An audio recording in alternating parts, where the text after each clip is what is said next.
भगवान विष्णु का प्रिय व्रत एकादशी प्रत्येक माह में 2 बार आता है, कृष्ण पक्ष और शुक्ल पक्ष में।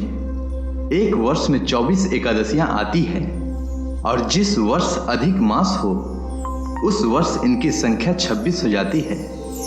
एकादशी का व्रत अनेक लोग कर लेते हैं, लेकिन व्रत को पूर्ण कैसे करें, अर्थात एकादशी का व्रत रखने के बाद इस व्रत को कैसे खोलें, क्या नियम अपनाएं, इसकी सही जानकारी बहुत कम लोग जानते हैं। तो आज इस विषय पर पूरी जानकारी विस्तार से मिलेगी, तो वीडियो के अंत तक मेरे साथ बने रहें। एकादशी के व्रत को पूर्ण करने या खोलने को व्रत का पारण करना कहते हैं।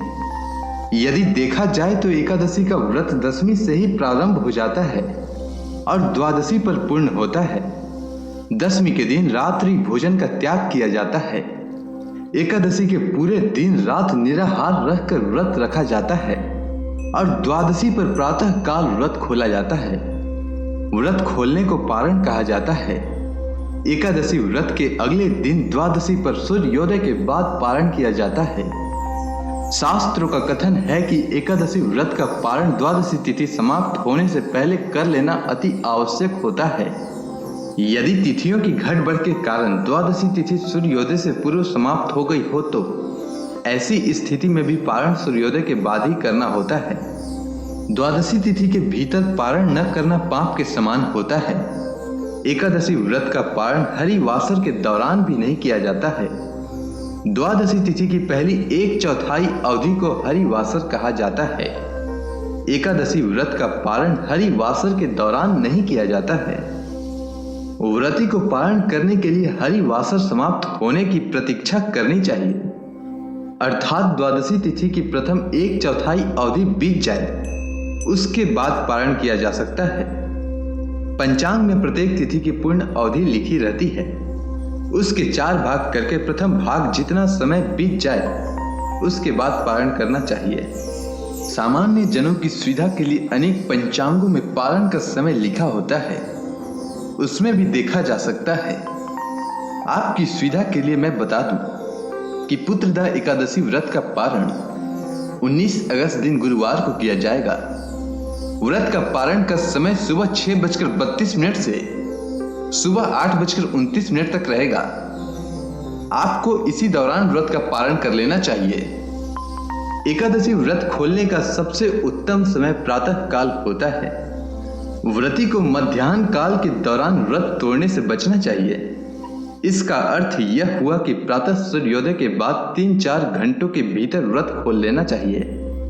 मध्याह्न काल अर्थात 11 बजे से दोपहर 1 बजे तक व्रत नहीं खोलना चाहिए।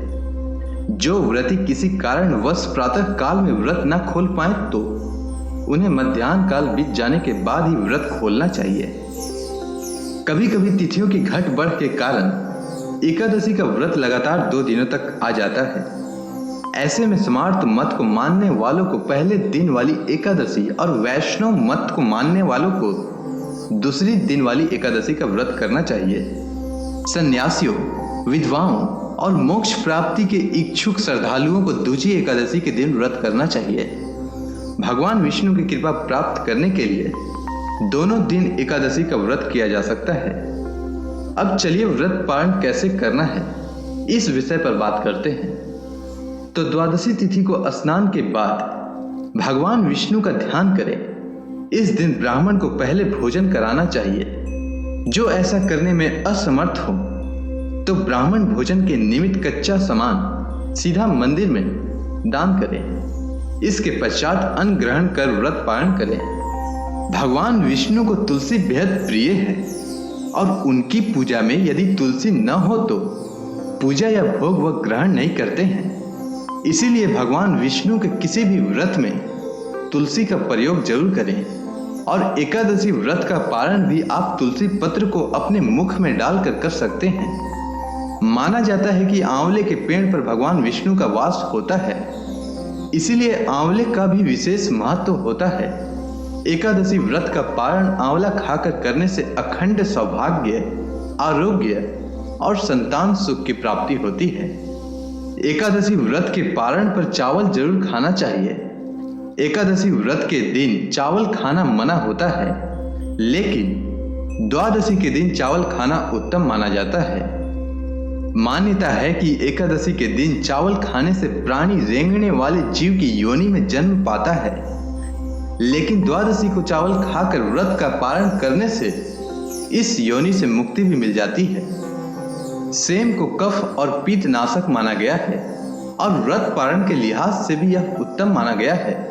ऐसे में सेम धार्मिक और स्वास्थ्य के हिसाब से बेहतर पारण भोज्य माना गया है। व्रत पारण में जो भी भोजन पकाया जाता है उसमें घी का प्रयोग करना चाहिए। गाय के शुद्ध घी से ही व्रत के पारण का भोजन बनाना चाहिए। घी को सबसे शुद्ध पदार्थ माना गया है और ये सेहत के लिए भी अच्छा होता है। पारण करते समय कुछ चीजों का प्रयोग भोजन में भूल कर भी नहीं करना चाहिए, जैसे मूली, बैगन, साग, मसूर दाल, लहसुन, प्याज आदि का पारण में प्रयोग करना निषेध है। बैगन पित्तम दोष को बढ़ाता है और उत्तेजना वर्धक होता है। वहीं मसूर की दाल को अशुद्ध माना गया है। मूली की तासीर ठंडी होती है, इसीलिए यह व्रत के ठीक बाद सेहत के लिए सही नहीं होती है। लहसुन प्याज तामसिक भोजन होता है, इसीलिए इसका प्रयोग भी वर्जित है।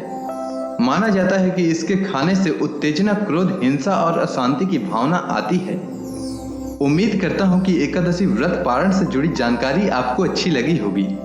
वीडियो के अंत तक बने रहने के लिए आपका धन्यवाद। जय श्री कृष्ण।